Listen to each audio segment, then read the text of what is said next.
সারা দেশের ১ কোটি ফ্যামিলি কার্ডধারী নিম্ন আয়ের পরিবারের মাঝে চাল সহ ভর্তুকি মূল্যে জুলাই মাসের পণ্য বিক্রি কার্যক্রম শুরু করেছে টিসিবি। এই মুহূর্তে বনানীর Korail TNT colony Ansar camp মাঠে আছেন রিপোর্টার আলতাফ হোসেন। সরাসরি যাচ্ছে তার কাছে। আলতাফ,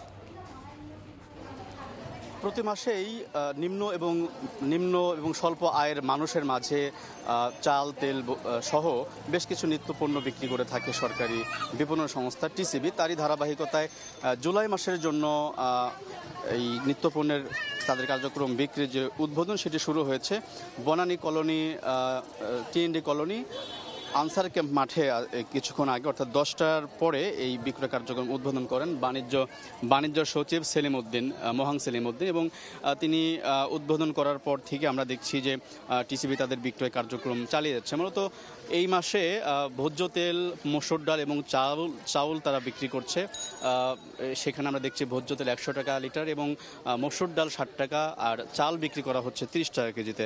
তো মূলত বাজার মূল্যের থেকে ভর্তুকি মূল্যে বা কিছুটা সাশ্রয় মূল্যে এই পণ্যগুলো পেয়ে কিন্তু সাধারণ মানুষ অনেকটাই খুশি। এবং তারা আবার এই ক্ষেত্রে দাবি করছেন যে এই অবস্থায় বাজারের যে পরিস্থিতি, বর্তমানে সব কিছুর দ্রব্যমূল্যের ঊর্ধ্বগতি, এই অবস্থায় আসলে তাদের ব্যয় মেটাতে হিমশিম খাচ্ছেন তারা। সেই হিসাবে তারা বলছেন যে এই পণ্যগুলো যদি আরেকটু বাড়ানো হতো, এবং বিশেষ করে আমরা জানি যে প্রতি মাসে আসলে সেখানে চিনি থাকে, পেঁয়াজও থাকে, কিন্তু এবার কিন্তু আমরা সেই দুটি পণ্য দেখছি না।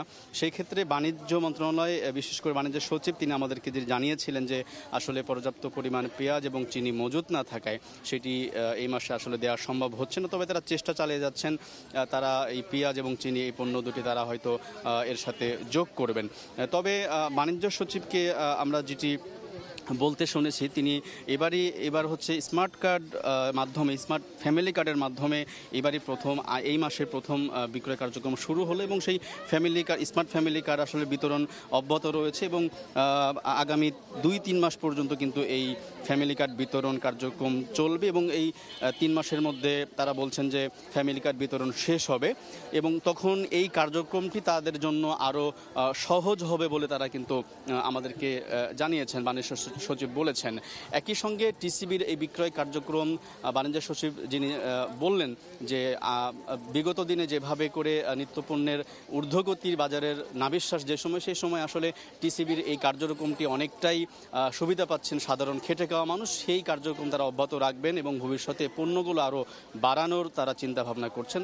এই ছিল আমার কাছে থাকা টিসিবির বিক্রয় কার্যক্রমের সর্বশেষ খবর।